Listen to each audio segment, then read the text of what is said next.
श्री गणेशाय नमः। श्री हरि संक्षिप्त श्री देवी भागवत। भगवती स्वाहा तथा भगवती स्वधा का उपाख्यान, उनके ध्यान पूजा विधान तथा स्तोत्रों का वर्णन।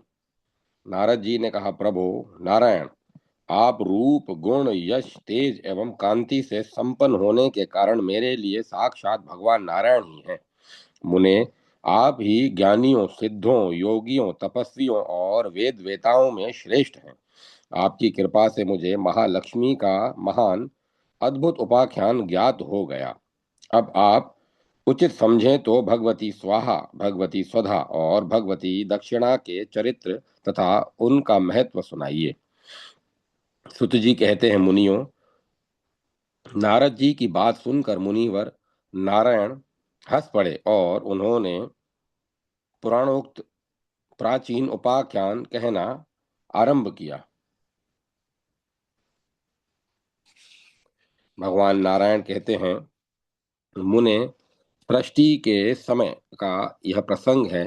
देवताओं को भोजन नहीं मिल रहा था, अतः वे पहले ब्रह्मलोक में ब्रह्मा जी की मनोहारिणी सभा में गए। मुने, वहां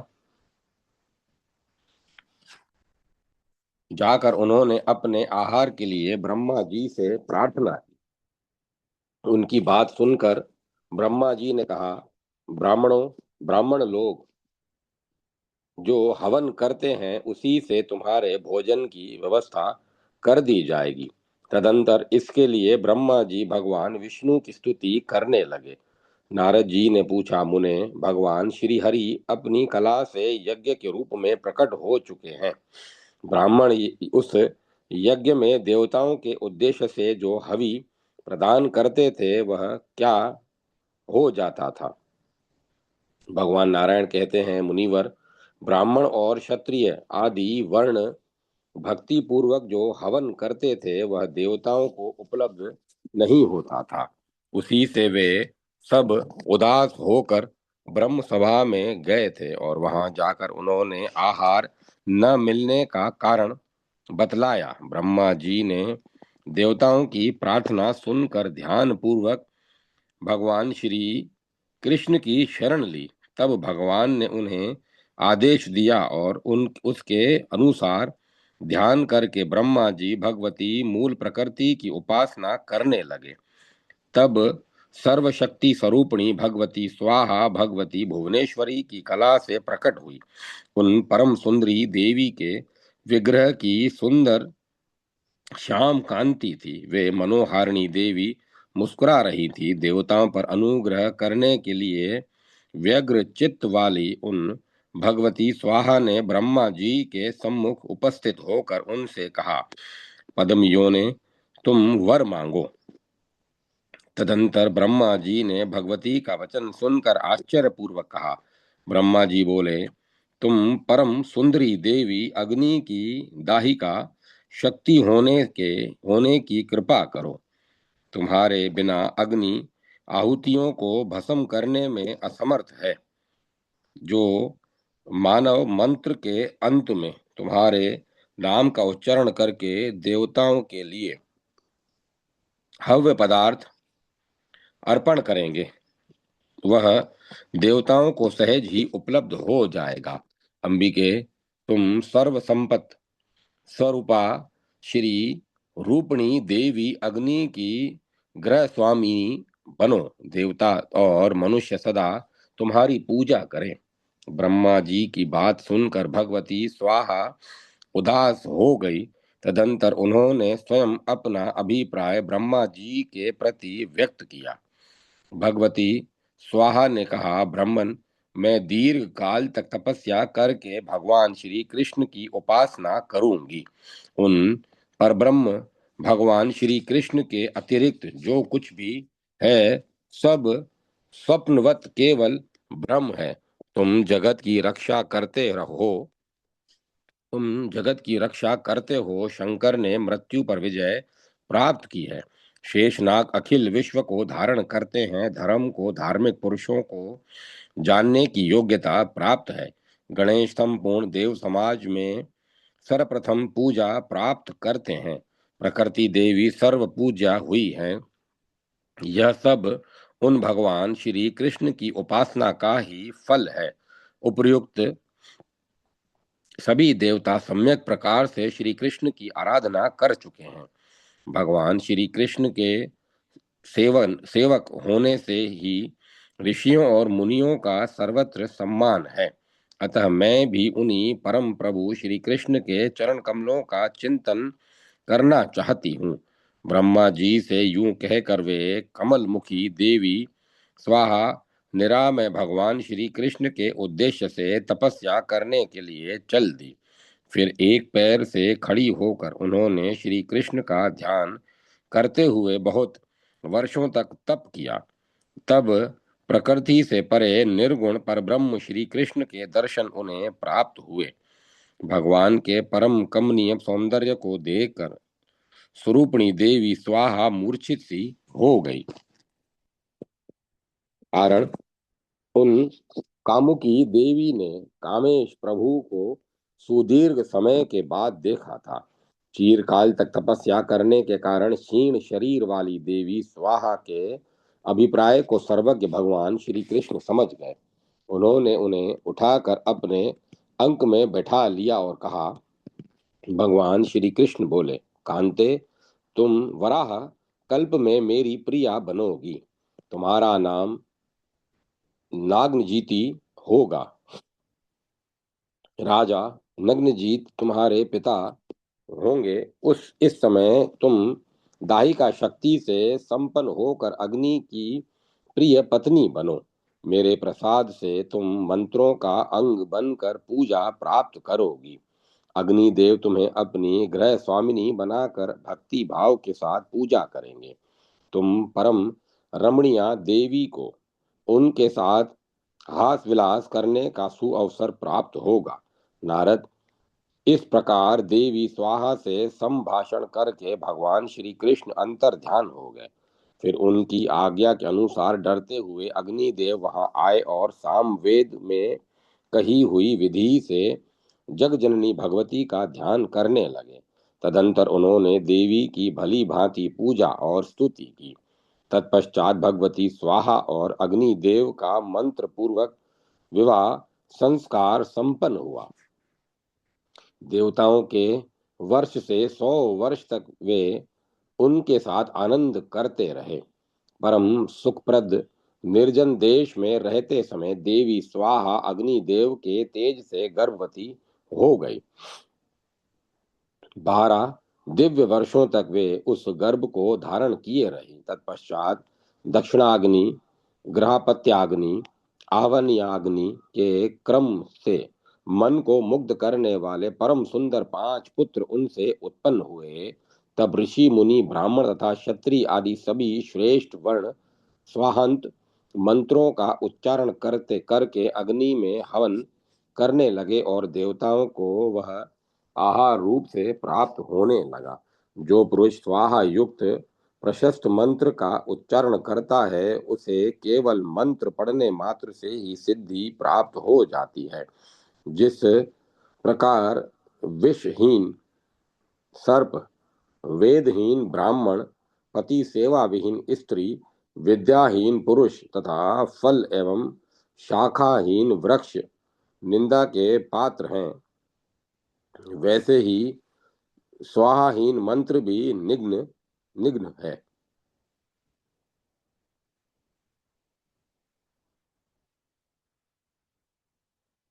ऐसे मंत्र से किया हुआ हवन कोई फल नहीं देता। फिर तो सभी ब्राह्मण संतुष्ट हो गए।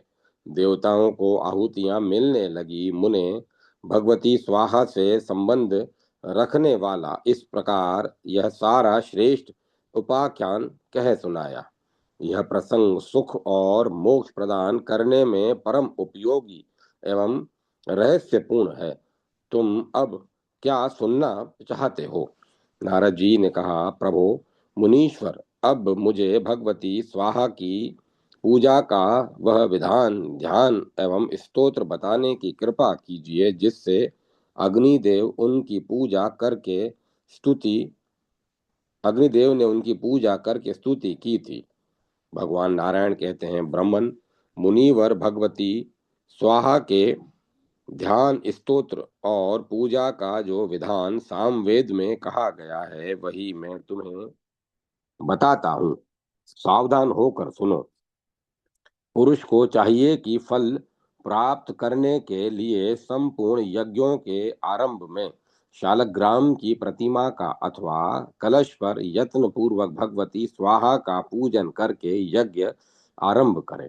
ध्यान इस प्रकार करना चाहिए, देवी स्वाहा अंग में मंत्रों से संपन्न है। इनका दिव्य विग्रह मंत्र सिद्धि स्वरूप है। ये स्वयं सिद्ध, कल्याणमयी तथा मनुष्यों को सिद्धि एवं कर्म फल प्रदान करने में परम कुशल हैं।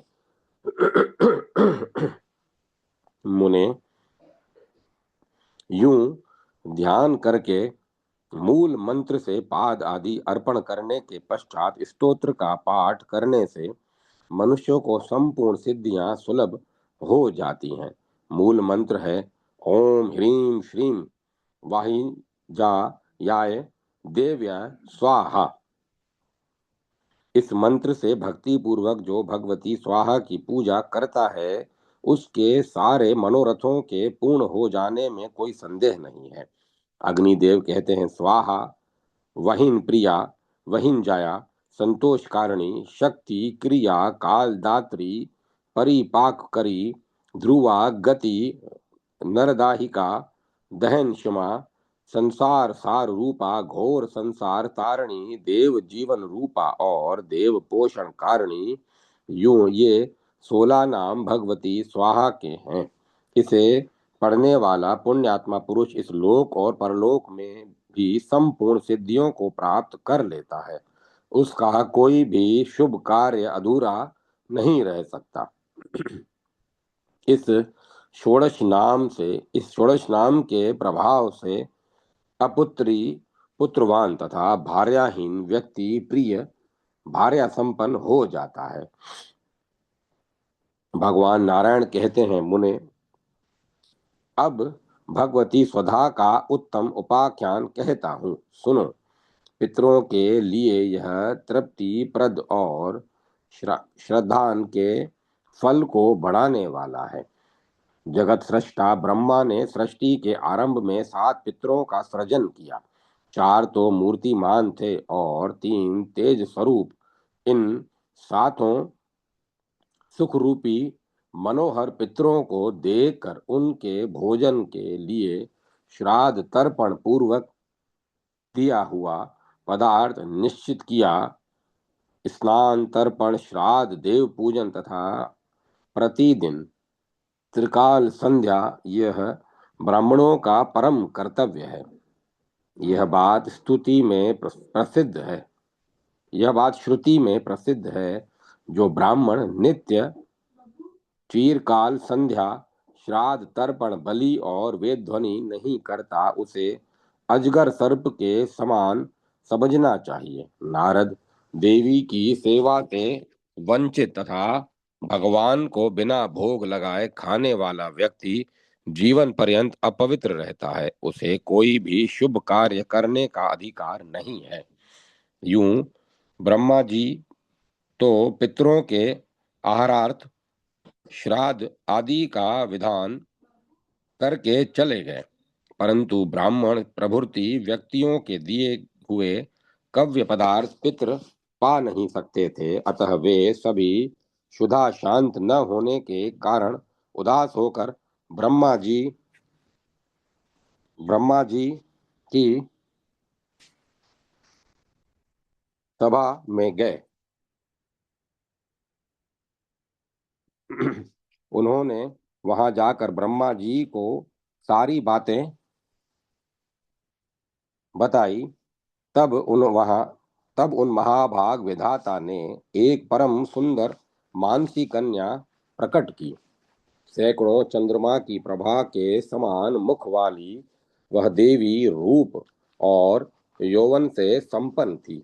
उस साध्वी देवी में विद्या गुण बुद्धि और रूप सम्यक प्रकार से विद्यमान थे।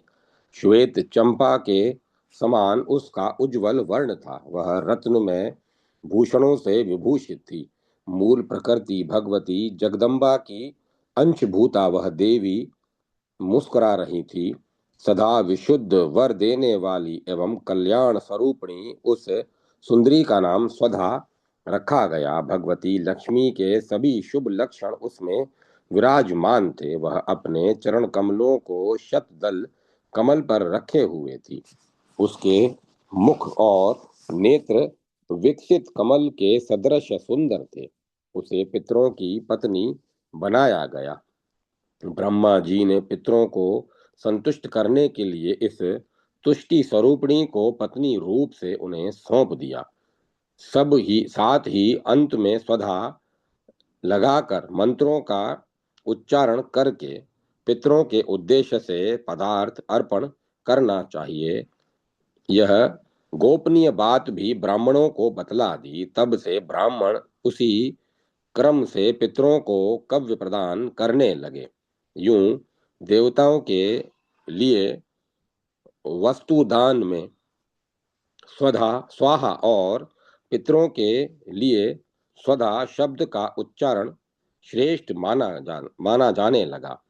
उस समय देवता पितृ ब्राह्मण मुनि और मानव इन सब ने बड़े आदर के साथ उन शांत स्वरूपिणी भगवती स्वधा की पूजा एवं स्तुति की। देवी के वर प्रसाद से वे सब के सब परम संतुष्ट हो गए। उनकी सारी मनोकामनाएं पूर्ण हो गई। मुने, इस प्रकार भगवती स्वधा के संपूर्ण उपाख्यान का वर्णन मैंने तुम्हारे सामने कर दिया। यह सब के लिए तुष्टि कारक है। पुनः क्या सुनना चाहते हो? नारद जी ने कहा, वेद वेताओं में श्रेष्ठ महामुने, अब मैं भगवती स्वधा की पूजा का विधान, ध्यान और स्तोत्र सुनना चाहता हूँ। यत्न पूर्वक बताने की कृपा कीजिए। भगवान नारायण कहते हैं, ब्राह्मण, देवी स्वधा का ध्यान स्तवन मंगलमय है। अश्विन मास के कृष्ण पक्ष में त्रयोदशी तिथि को मघा नक्षत्र में अथवा श्राद्ध के दिन यत्न पूर्वक भगवती स्वधा की पूजा करके तत्पश्चात श्राद्ध करना चाहिए। जो बुद्धि का अभिमानी ब्राह्मण स्वधा देवी की उपासना न करके श्राद्ध करता है, उसके श्राद्ध और तर्पण सफल नहीं होते। वे भगवती स्वधा ब्रह्मा जी की मानसी कन्या है। ये सदा तरुणावस्था में से संपन्न रहती हैं। पितृ सदा इनकी पूजा करते हैं। इन्हीं की कृपा से श्राद्धों का फल मिलता है। ऐसी उन देवी की मैं उपासना करता हूँ। इस प्रकार ध्यान करके शिला अथवा मंगल में कलश पर इनका आवाहन करना चाहिए। तदंतर मूल मंत्र से पाद आदि उपचारों द्वारा इनका पूजन करना चाहिए। महामुने, ओम ह्रीं श्रीं क्लीं स्वधाय स्वाहा, इस मंत्र का उच्चारण करके ब्राह्मण इनकी पूजा स्तुति और उन्हें प्रणाम करें। ब्रह्मपुत्र विज्ञानी नारद, अब स्तोत्र सुनो। यह स्तोत्र मानवों के लिए संपूर्ण अभिलाषा प्रदान करने वाला है। पूर्व काल में ब्रह्मा जी ने इसका पाठ किया था। भगवान नारायण कहते हैं, नारद, स्वधा शब्द के उच्चारण मात्र से मानव तीर्थ स्नायी समझा जाता है। यह संपूर्ण पापों से मुक्त होकर वाजपेय यज्ञ के फल का अधिकारी हो जाता है। स्वधा स्वधा स्वधा, यदि इस प्रकार 3 बार इनका स्मरण किया जाए तो श्राद्ध, बलि और तर्पण के फल पुरुष को प्राप्त हो जाते हैं। श्राद्ध के अवसर पर जो पुरुष सावधान होकर स्वधा देवी के स्तोत्र का श्रवण करता है, वह श्राद्ध का फल पा लेता है, इसमें संशय नहीं है। जो मानव स्वधा स्वधा स्वधा इस पवित्र नाम का त्रिकाल संध्या के समय पाठ करता है, उसे पुत्रों तथा सद्गुणों से संपन्न विनीत पतिव्रता प्रिय पत्नी प्राप्त होती है। देवी, तुम पितरों के लिए प्राण तुल्य और ब्राह्मणों के लिए जीवन स्वरूपिणी हो। तुम्हें श्राद्ध की अधिष्ठात्री देवी कहा गया है। तुम्हारी ही कृपा से श्राद्ध और तर्पण आदि के फल मिलते हैं। सुवर्ते, तुम्हारा विग्रह नित्य सत्य और पुण्यमय है। तुम सृष्टि के समय में प्रकट होती हो और प्रलय प्रलय काल में तुम्हारा तिरोभाव भी हो जाता है। तुम प्रणव स्वरूपा, स्वस्ति, स्वाहा, स्वधा एवं दक्षिणामयी देवी को नमस्कार है। चारों वेदों द्वारा कर्म फल को संपन्न करने के लिए तुम निरूपित हुई हो।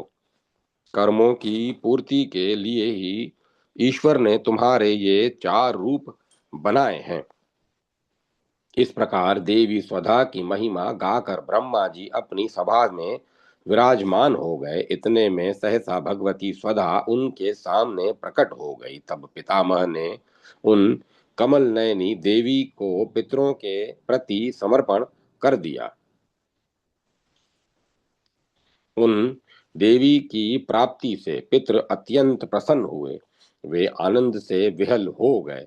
यही भगवती स्वधा क्या पुनीत स्तोत्र है। जो पुरुष सम्माहित चित्त से इस स्तोत्र का श्रवण करता है, उसने मानो संपूर्ण तीर्थों में स्नान कर लिया। उसके समस्त मनोरथ पूर्ण हो जाते हैं। अध्याय 43-44 समाप्त। जय माता सरस्वती। जय मां सरस्वती। भगवती दक्षिणा के प्राकट्य का प्रसंग, उनका ध्यान, पूजा विधान तथा स्तोत्र वर्णन एवं चरित्र श्रवण की फलश्रुति। भगवान नारायण कहते हैं, मुने, भगवती स्वाहा और सुधा का परम मधुर उत्तम उपाख्यान सुना चुका।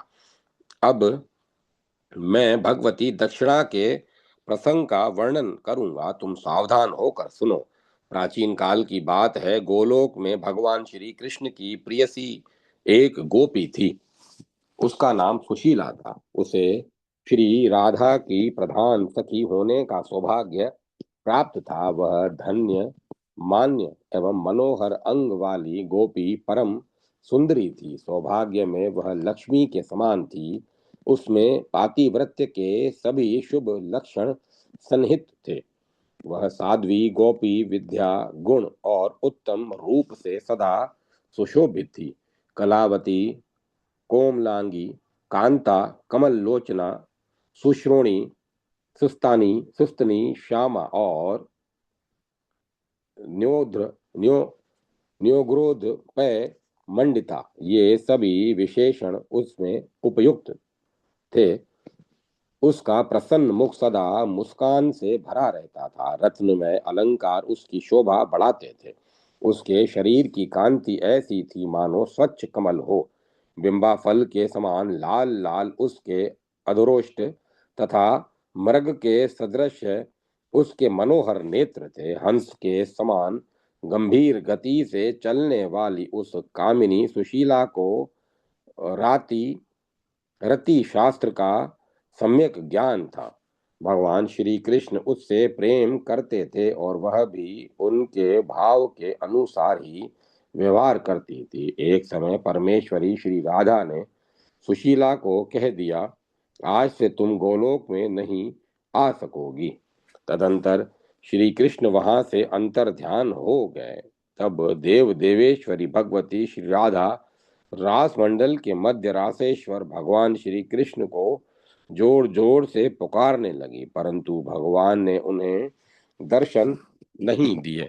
तब श्री राधा अत्यंत विरह कातर हो उठी। उन साध्वी देवी को विरह का एक एक क्षण करोड़ों युगों के समान प्रतीत होने लगा।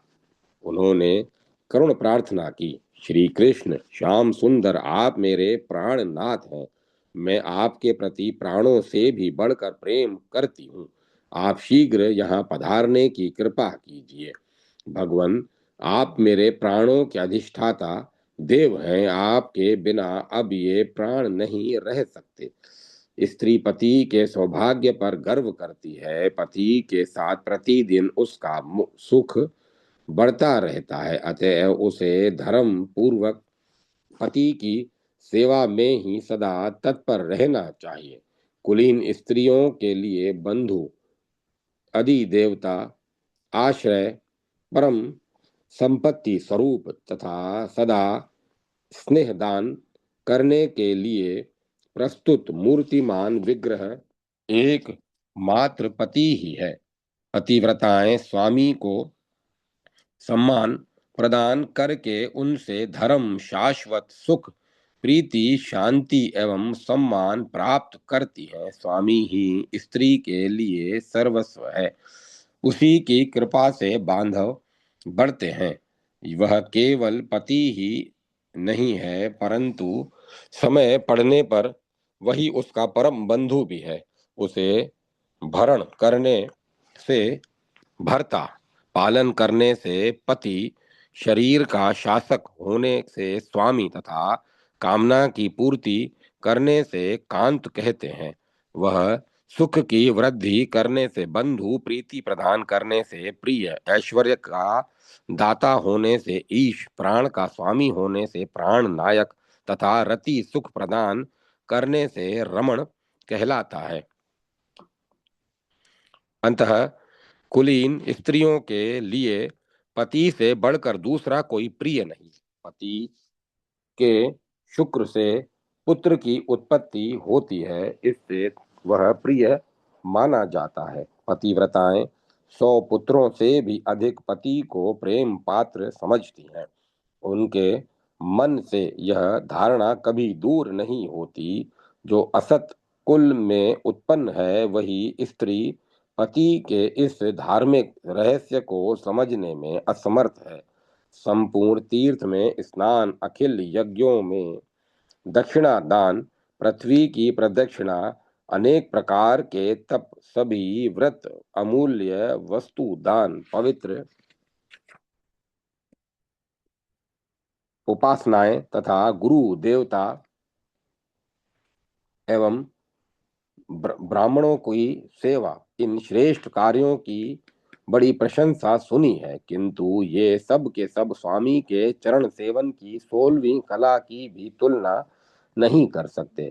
गुरु, ब्राह्मण और देवता ये सभी एक से एक श्रेष्ठ हैं, किंतु इन सब की अपेक्षा स्त्री के लिए पति ही परम गुरु है।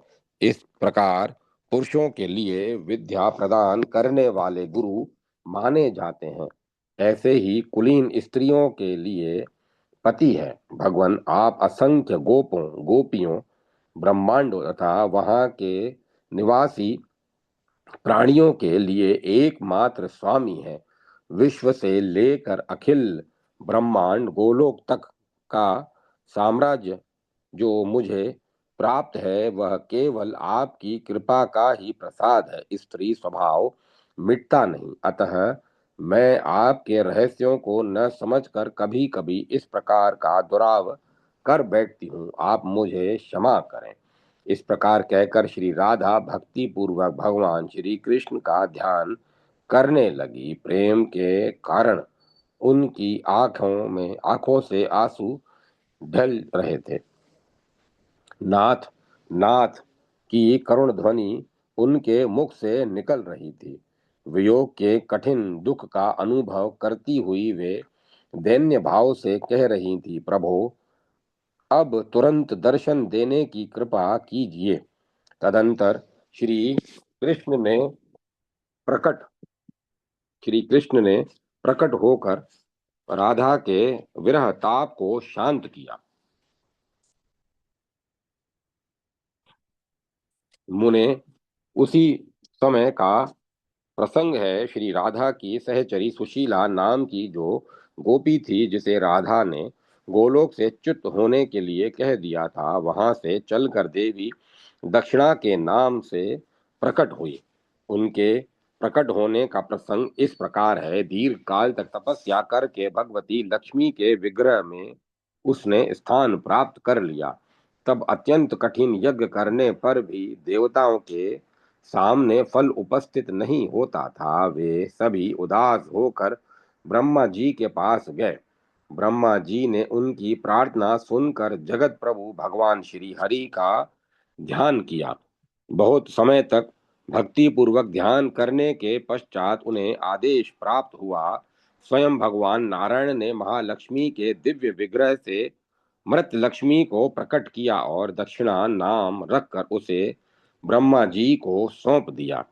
ब्रह्मा जी ने यज्ञ संबंधी कार्यों की संपन्नता के लिए देवी दक्षिणा के यज्ञ पुरुष के पास रहने की व्यवस्था कर दी।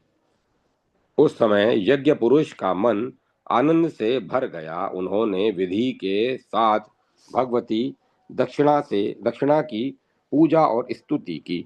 उन देवी का वर्ण तपाए हुए स्वर्ण के समान था। प्रभा ऐसी थी मानो करोड़ों चंद्रमा हो। उनका अत्यंत कमनीय विग्रह मन को मुग्ध कर देता था। कमल के समान मुख वाली वे कोमलांगी देवी कमल जैसी विशाल नेत्रों से शोभा पा रही थी। भगवती लक्ष्मी से प्रकट उन आदरणीय देवी के लिए कमल ही आसन भी था। शुद्ध चिन्मय वस्त्र उनके शरीर की शोभा बढ़ा रहे थे। उन साध्वी का होंठ सुपक्व बिंबा फल के सदृश था। उन्होंने अपने केश कलाप में मालती के पुष्पों की माला धारण कर रखी थी। उनके प्रसन्न मुख पर मुस्कान छाई थी। वे रत्न निर्मित भूषणों से विभूषित थी। उनका सुंदर वेश था। उन्हें देखकर मुनियों का मन भी मुग्ध हो जाता था। कस्तूरी मिश्रित चंदन से बिंदी के रूप में अर्धचंद्राकार तिलक उनके ललाट पर शोभा पा रहा था। केशों के समीप सिंदूर की एक छोटी बिंदी थी। उनके रहने का स्थान भी जगमगा रहा था। सुंदर नितंब बृहत श्रोणी और विशाल वक्ष स्थल से वे शोभा पा रही थी। फिर ब्रह्मा जी के कथनानुसार यज्ञ पुरुष ने उन देवी को अपनी सैधर्मिणी बना लिया। कुछ समय बाद देवी दक्षिणा गर्भवती हो गई। 12 दिव्य वर्षों के बाद उन्होंने संपूर्ण कर्मों के फल स्वरूप श्रेष्ठ पुत्र उत्पन्न किया। कर्म समाप्त होने पर फल प्रदान करना उस पुत्र का सहज गुण हुआ। अतएव वेदज्ञ पुरुष इस प्रकार कहते हैं कि भगवान यज्ञ देवी दक्षिणा तथा अपने पुत्र फल से संपन्न होने पर भी कर्मों का फल प्रदान करते हैं। नारद, इस प्रकार यज्ञ पुरुष दक्षिणा तथा फलदाता पुत्र को प्राप्त करके सबको कर्मों का फल प्रदान करने लगे। तब देवताओं के मन में बड़ी प्रसन्नता हुई। वे सभी मनोरथ होकर वे सभी सफल मनोरथ होकर अपने अपने स्थान पर चले गए। मैंने धर्मदेव के मुख से ऐसा सुना है। अतएव मुने कर्ता को चाहिए कि कर्म करने के पश्चात तुरंत दक्षिणा दे दे, तभी सगा फल प्राप्त होता है। यह वेदों की स्पष्ट वाणी है। यदि देववश अथवा अज्ञान से यज्ञकर्ता कर्म संपन्न हो जाने पर तुरंत ही ब्राह्मणों को दक्षिणा नहीं दे देता तो उस दक्षिणा की संख्या उत्तरोत्तर बढ़ती चली जाती है और साथ ही यजमान का संपूर्ण कर्म भी निष्फल हो जाता है। ब्राह्मण का स्वत्व अपहरण करने से वह अपवित्र मानव किसी कर्म का अधिकारी नहीं रह जाता। उसी पाप के फलस्वरूप उस पात्र की मानव को दरिद्र और रोगी होना पड़ता है। लक्ष्मी अत्यंत भयंकर शाप देकर उसके घर से चली जाती है। उसके दिए हुए श्राद्ध और तर्पण को पितृ ग्रहण नहीं करते। ऐसे ही देवता उसकी की हुई पूजा तथा अग्नि में दी हुई आहुति भी स्वीकार नहीं करते। यज्ञ करते समय कर्ता ने दक्षिणा संकल्प कर दी किंतु दी नहीं और प्रतिग्रह लेने वाले ने उसे मांगा भी नहीं, तो ये दोनों व्यक्ति नरक में इस प्रकार गिरते हैं जैसे रस्सी टूट जाने पर घड़ा। विप्र, इस प्रकार की यह रहस्य भरी बातें बतला दी, तुम्हें पुनः क्या सुनने की इच्छा है? नारद जी ने पूछा, मुने, दक्षिणाहीन कर्म के फल को कौन भोगता है? साथ ही यज्ञ पुरुष ने भगवती दक्षिणा की किस प्रकार पूजा की थी, यह भी वह भी बतलाइए। भगवान नारायण कहते हैं, मुने, दक्षिणाहीन कर्म में फल ही कैसे लग सकता है, क्योंकि फल प्रसव करने की योग्यता तो दक्षिणा वाले कर्म में ही है। मुने, बिना दक्षिणा का कर्म तो बलि के पेट में चला जाता है। पूर्व पूर्व समय में भगवान वामन बलि के लिए आहार रूप में इसे अर्पण कर चुके हैं। नारद, अश्रोतीय अश्रोत्रिय और श्रद्धाहीन व्यक्ति के द्वारा श्राद्ध में दी हुई वस्तु को बलि भोजन रूप से प्रकट करते हैं। शूद्रों से संबंध रखने वाले ब्राह्मणों के पूजा संबंधी द्रव्य निषिद्ध एवं आचरणहीन ब्राह्मणों द्वारा किया हुआ पूजन तथा गुरु में भक्ति न रखने वाले पुरुष का कर्म, ये सब बलि के आहार हो जाते हैं, इसमें कोई संशय नहीं है। मुने, भगवती दक्षिणा के ध्यान, स्तोत्र और पूजा की विधि के कर्म कण्व शाखा में वर्णित है, वह सब मैं कहता हूँ, सुनो। पूर्व समय के पूर्व समय में कर्म फल प्रदान करने वाली भगवती दक्षिणा जब यज्ञ पुरुष को प्राप्त हुई, तब वे उनके सुंदर रूप पर मोहित हो गए। ऐसी स्थिति में उन्होंने उन देवी की स्तुति की। यज्ञ पुरुष ने कहा, महाभागे, तुम पूर्व समय में गोलोक की एक गोपी थी। गोपियों में तुम्हारा प्रमुख स्थान था। राधा के समान ही तुम उनकी सखी थी। भगवान श्री कृष्ण तुमसे प्रेम करते थे। कार्तिकी पूर्णिमा के अवसर पर राधा महोत्सव मनाया जा रहा था। कुछ कार्यांतर उपस्थित हो जाने के कारण तुम भगवती महालक्ष्मी के दक्षिण कंधे से प्रकट हुई थी, अतएव तुम्हारा नाम दक्षिणा पड़ गया। शुभ ने, तुम इससे पहले परम शीलवती होने के कारण सुशीला कहलाती थी। तुम ऐसी सुयोग्या देवी श्री राधा के शाप से गोलोक से च्युत होकर दक्षिणा नाम से संपन्न हो मुझे सौभाग्यवश प्राप्त हुई हो। सुभगे, तुम मुझे अपना स्वामी बनाने की कृपा करो। तुम ही यज्ञशाली पुरुषों के कर्म का फल प्रदान करने वाली आदरणीय देवी हो। तुम्हारे बिना संपूर्ण प्राणियों के सभी कर्म निष्फल हो जाते हैं।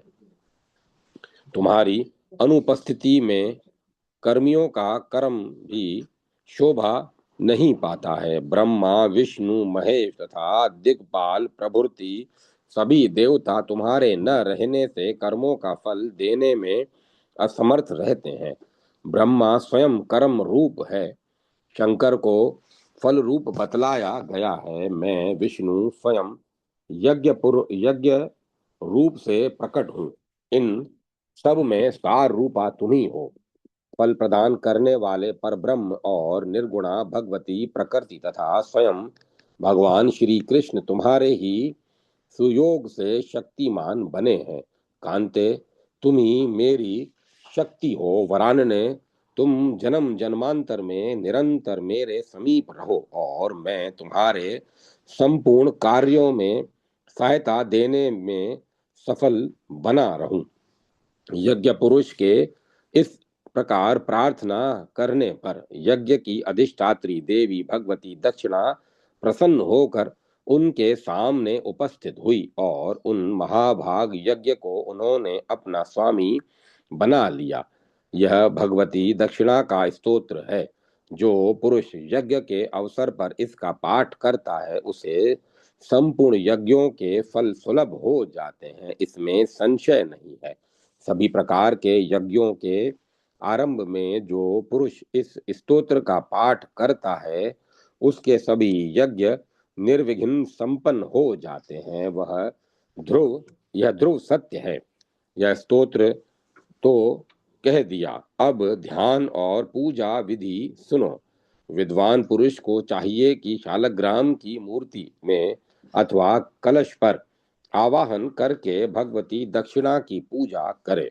ध्यान यूं करना चाहिए, भगवती लक्ष्मी के दाहिने कंधे से प्रकट होने के कारण दक्षिणा नाम से विख्यात ये देवी साक्षात कमला की कला है। संपूर्ण यज्ञ या यज्ञ यागादि कर्मों के अखिल कर्मों का फल प्रदान करना इनका सहज गुण है।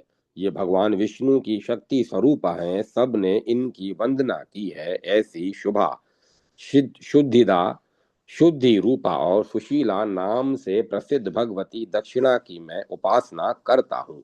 नारद इसी मंत्र से ध्यान करके विद्वान पुरुष मूल मंत्र से इन वरदायिनी देवी की पूजा करें। पाद अर्घ्य आदि सभी इसी वेदोक्त मंत्र के द्वारा अर्पण करने चाहिए। मंत्र यह है, ओम श्रीम क्लीम ह्रीम दक्षिणाय स्वाहा।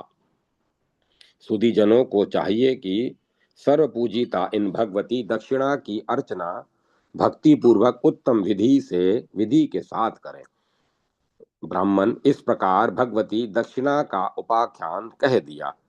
यह उपाख्यान सुख प्रीति एवं संपूर्ण कर्मों का फल प्रदान करने वाला है। भूमंडल पर रहने वाला भारतवर्ष का जो भी पुरुष देवी दक्षिणा के इस चरित्र का सावधान होकर श्रवण करता है, उसके कोई कर्म अधूरे नहीं रह सकते। पुत्रहीन पुरुष गुणवान पुत्र के पिता होने का सौभाग्य प्राप्त कर लेता है। जो भार्याहीन हो उसे परम सुशीला सुंदरी पत्नी सुलभ हो जाती है। साथ ही उसका घर कुलीन पुत्र वधु से भी संपन्न हो जाता है। पुत्र उत्पन्न करना, विनय, मधुर भाषण, पातिव्रत्य तथा शुद्ध आचरण, ये सभी सद्गुण उस पुत्र वधु के रहते हैं।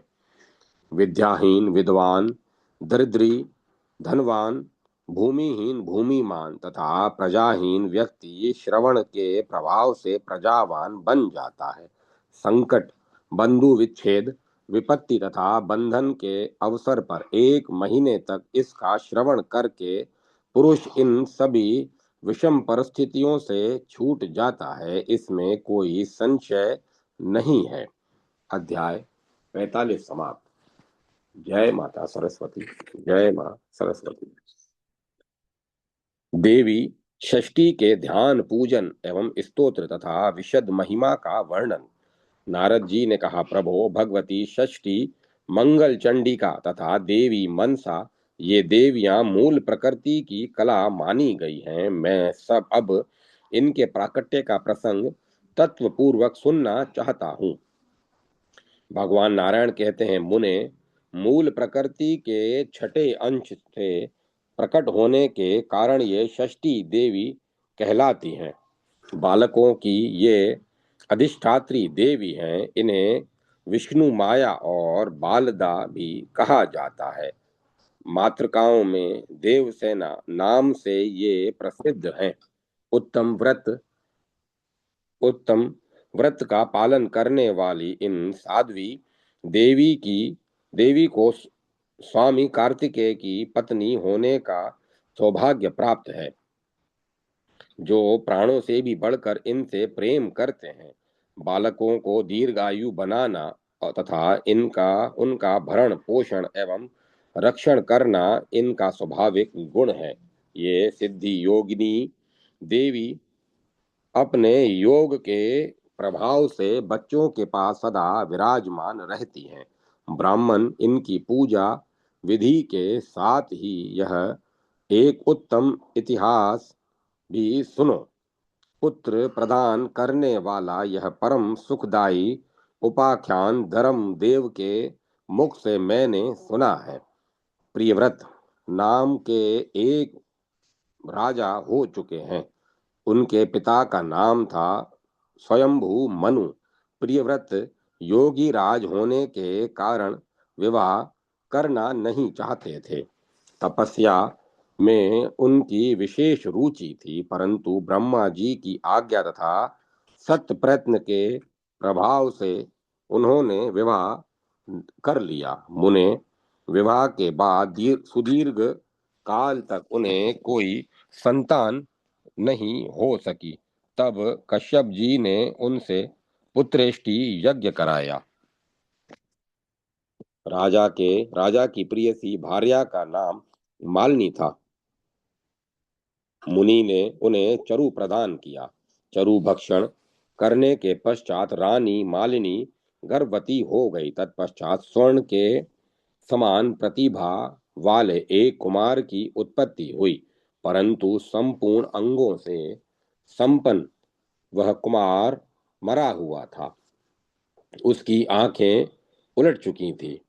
उसे देखकर समस्त नारियां तथा बांधवों की स्त्रियां भी रो पड़ी। पुत्र के असहाय शोक के कारण माता को मूर्छा आ गई। मुने राजा प्रियव्रत उस मृत बालकों को लेकर शमशान में गए। उस एकांत भूमि में पुत्र को छाती से चिपकाकर आंखों से आंसुओं की धारा बहाने लगे। इतने में उन्हें वहां एक दिव्य विमान दिखाई पड़ा। शुद्ध स्फटिक मणि के समान चमकने वाला वह विमान अमूल्य रत्नों से बना था। तेज के से जगमगाते हुए उस विमान की रेशमी वस्त्रों से अनुपम शोभा हो रही थी। अनेक प्रकार के अद्भुत चरित्रों से वह विभूषित था। पुष्पों की माला से वह सुसज्जित था। उसी पर बैठी हुई मन को मुग्ध करने वाली एक परम सुंदरी देवी को राजा प्रियव्रत ने देखा। श्वेत चंपा के फूल के समान उनका उज्जवल वर्ण था। सदा सुस्थिर तारुण्य से शोभा पाने वाली वे देवी मुस्कुरा रही थी। उनके मुख पर प्रसन्नता छाई थी। रत्न में भूषण उनकी छवि बढ़ाए हुए थे। योग शास्त्र से में पारंगत वे देवी भक्तों पर अनुग्रह करने के लिए आतुर थी। ऐसा जान पड़ता था मानो मूर्तिमती कृपा ही हो। उन्हें सामने विराजमान देखकर राजा ने बालक को भूमि पर रख दिया और बड़े आदर के साथ उनकी पूजा और स्तुति की। नारद उस समय स्कंद की प्रिया देवी षष्ठी अपने तेज से देदीप्यमान थी। उनका शांत विग्रह ग्रीष्मकालीन सूर्य के समान चमचमा रहा था। उन्हें प्रसन्न देखकर राजा प्रियव्रत ने पूछा, सुशोभने, कांते, सुवर्ते, वरारोहे, तुम कौन हो? तुम्हारे पति देव कौन है और तुम किसकी कन्या हो? तुम स्त्रियों में धन्यवाद और आदर की पात्र हो। नारद, जगत को मंगल प्रदान करने में प्रवीण तथा देवताओं के रण में सहायता पहुंचाने वाली वे भगवती देवसेना थी। पूर्व समय में देवता दैत्य और देवता दैत्यों से ग्रस्त हो चुके थे। इन देवी ने स्वयं सेना बनकर देवताओं का पक्ष ले युद्ध किया था। इनकी कृपा से देवता विजयी हो गए थे, अतएव इनका नाम देवसेना पड़ गया। महाराज, प्रियव्रत की बात सुनकर ये उनसे कहने लगी। भगवती देवसेना ने कहा, राजन, मैं ब्रह्मा जी की मानसी कन्या हूँ। जगत पर शासन करने वाली मुझ देवी का नाम देवसेना है। विधाता ने मुझे उत्पन्न करके स्वामी कार्तिकेय को सौंप दिया है। वे संपूर्ण मातृकाओं में प्रसिद्ध हूँ। स्कंद की पतिव्रता भार्या होने का गौरव मुझे प्राप्त है। भगवती मूल प्रकृति के छठे अंश से प्रकट होने के कारण विश्व में देवी षष्ठी नाम से मेरी प्रसिद्धि है। मेरे प्रसाद से पुत्रहीन व्यक्ति सुयोग्य पुत्र, प्रियाहीन जन प्रिया, दरिद्र धन तथा कर्मशील पुरुष कर्मों के उत्तम फल प्राप्त कर लेते हैं। राजन, सुख दुख भय शोक हर्ष मंगल संपत्ति और विपत्ति ये सब कर्म के अनुसार होते हैं। अपने ही कर्म के प्रभाव से पुरुष अनेक पुत्रों का पिता होता है और कुछ लोग पुत्रहीन भी होते हैं। किसी को मरा हुआ पुत्र होता है और किसी को दीर्घजीवी। यह कर्म का ही फल है। गुणी, अंगहीन, अनेक पत्नियों का स्वामी, भार्या रहित, रूपवान, रोगी और धर्मी होने के मुख्य कारण अपना कर्म ही है। कर्म के अनुसार ही व्याधि होती है और पुरुष आरोग्यवान भी हो जाता है। अतएव राजन, कर्म सबसे बलवान है, यह बात श्रुति में कही गई है। मुने, इस प्रकार कहकर देवी षष्ठी ने इस बालक को उठा लिया और अपने महान ज्ञान के प्रभाव से खेल खेल में ही उसे पुनः जीवित कर दिया। तब राजा ने देखा तो स्वर्ण के समान प्रतिभा वाला वह बालक हंस रहा था। अभी महाराज प्रियव्रत उस बालक की और देख ही रहे थे कि देवी देवसेना उनसे अनुमति ले चलने को तैयार हो गए। ब्राह्मण, उस समय देवी ने राजा से कर्म निर्मित वेदोक्त वचन कहा। देवी ने कहा, तुम स्वयंभू मनु के पुत्र हो, त्रिलोकी में तुम्हारा शासन चलता है, तुम सर्वत्र मेरी पूजा करा और स्वयं भी करो। तब मैं तुम्हें कमल के समान मुख वाला मनोहर पुत्र प्रदान करूंगी। उसका नाम सुव्रत होगा। उसमें सभी गुण और विवेक शक्ति विद्यमान रहेंगी। वह भगवान नारायण का कला अवतार तथा प्रधान योगी होगा। उसे सर्व पूर्व जन्म की बातें याद रहेंगी। क्षत्रियों में श्रेष्ठ वह बालक 100 अश्वमेघ यज्ञ करेगा, सभी उसका सम्मान करेंगे। उत्तम बल से संपन्न होने के कारण वह ऐसी शोभा पाएगा जैसे लाखों हाथियों में सिंह।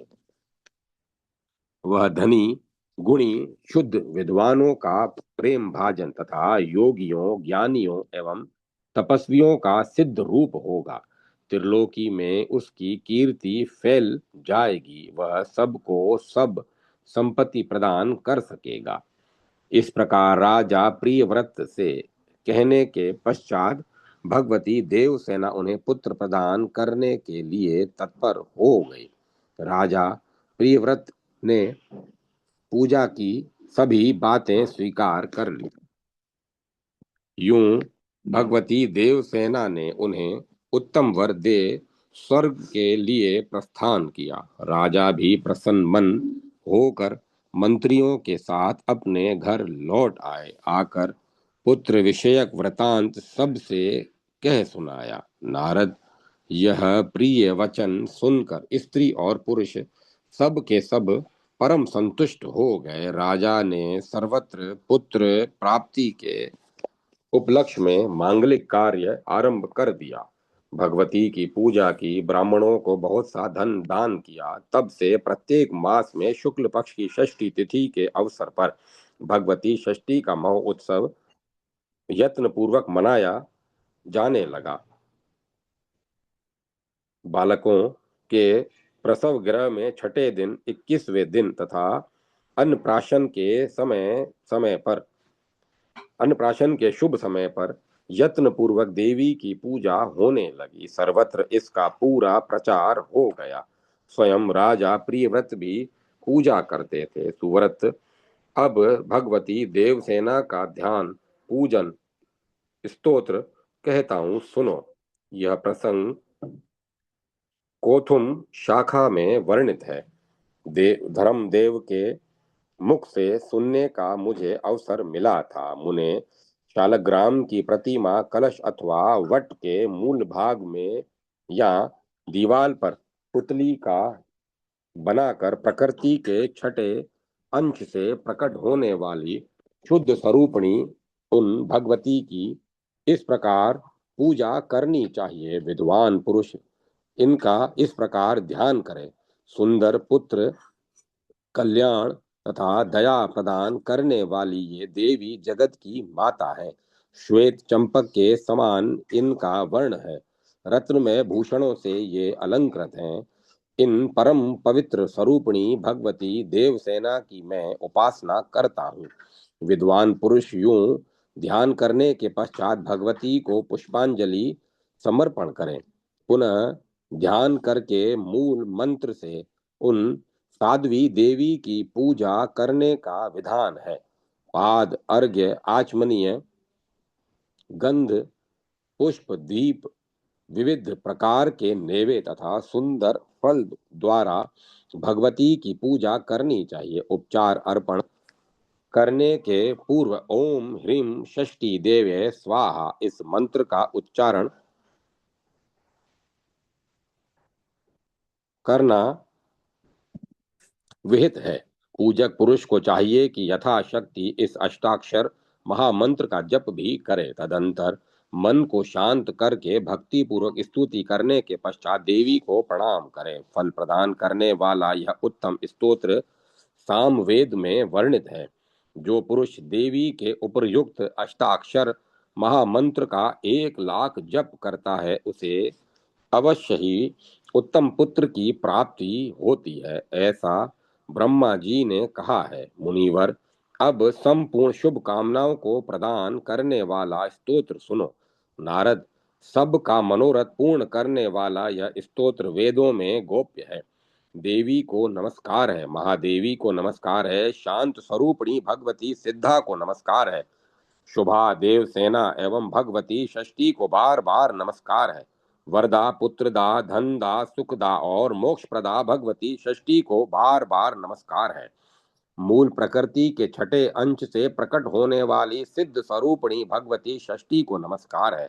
माया सिद्धि योगिनी सारा शारदा और परादेवी नाम से शोभा पाने वाली भगवती षष्ठी को बार बार नमस्कार है। बालकों की अधिष्ठात्री कल्याण प्रदान करने वाली कल्याण स्वरूपणी एवं कर्मों के फल प्रदान करने वाली देवी षष्ठी को बार बार नमस्कार है। अपने भक्तों को प्रत्यक्ष दर्शन देने वाली तथा सबके लिए संपूर्ण कर्म कार्यों में पूजा प्राप्त करने की अधिकारिणी स्वामी कार्तिकेय की प्राण प्रिया देवी षष्ठी को बार बार नमस्कार है। मनुष्य जिनकी सदा वंदना करते हैं तथा देवताओं की रक्षा में जो तत्पर रहती हैं, उन शुद्ध सत्व स्वरूपा देवी षष्ठी को बार बार नमस्कार है। हिंसा और क्रोध से रहित भगवती षष्ठी को बार बार नमस्कार है। सुरेश्वरी, तुम मुझे धन दो, प्रिया पत्नी दो और पुत्र देने की कृपा करो। महेश्वरी, तुम मुझे सम्मान दो, विजय दो और मेरे शत्रुओं का संहार कर डालो। धन और यश प्रदान करने वाली भगवती षष्ठी को बार बार नमस्कार है। सुपूजिते, तुम भूमि दो, प्रजा दो, विद्या दो तथा कल्याण एवं जय प्रदान करो। तुम षष्ठी देवी को बार बार नमस्कार है। इस प्रकार स्तुति करने के पश्चात महाराज प्रियव्रत ने षष्ठी देवी के प्रभाव से यशस्वी पुत्र प्राप्त कर लिया। ब्राह्मण, जो पुरुष भगवती षष्ठी के इस स्तोत्र को 1 वर्ष तक श्रवण करता है, वह यदि अपुत्री हो तो दीर्घजीवी सुंदर पुत्र प्राप्त कर लेता है। जो 1 वर्ष तक भक्ति पूर्वक देवी की पूजा करके इनका यह स्तोत्र सुनता है, उसमें उसके संपूर्ण पाप विलीन हो जाते हैं। महान वंध्या भी इसके प्रसाद से संतान प्रसव करने की योग्यता प्राप्त कर लेती है। वह भगवती देवसेना की कृपा से गुणी विद्वान यशस्वी दीर्घायु एवं श्रेष्ठ पुत्र की जननी होती है। काकवंध्या अथवा मृतवत्सा नारी 1 वर्ष तक इसका श्रवण करने के फलस्वरूप भगवती षष्ठी के प्रभाव से पुत्रवती हो जाती है। यदि बालक को रोग हो जाए तो उसके माता पिता 1 मास तक इस स्तोत्र का श्रवण करें तो षष्ठी देवी की कृपा से उस बालक की व्याधि शांत हो जाती है। अध्याय 40 समाप्त। जय माता सरस्वती। जय मां सरस्वती। ओम नमो भगवते वासुदेवाय। ओम नमः शिवाय। ओम ऐं ह्रीं क्लीं चामुंडाय विच्चे। ओम नमो नारायण। अब कथा को विराम दिया जाता है। ओम तत्सत। ओम तत्सत। ओम तत्सत।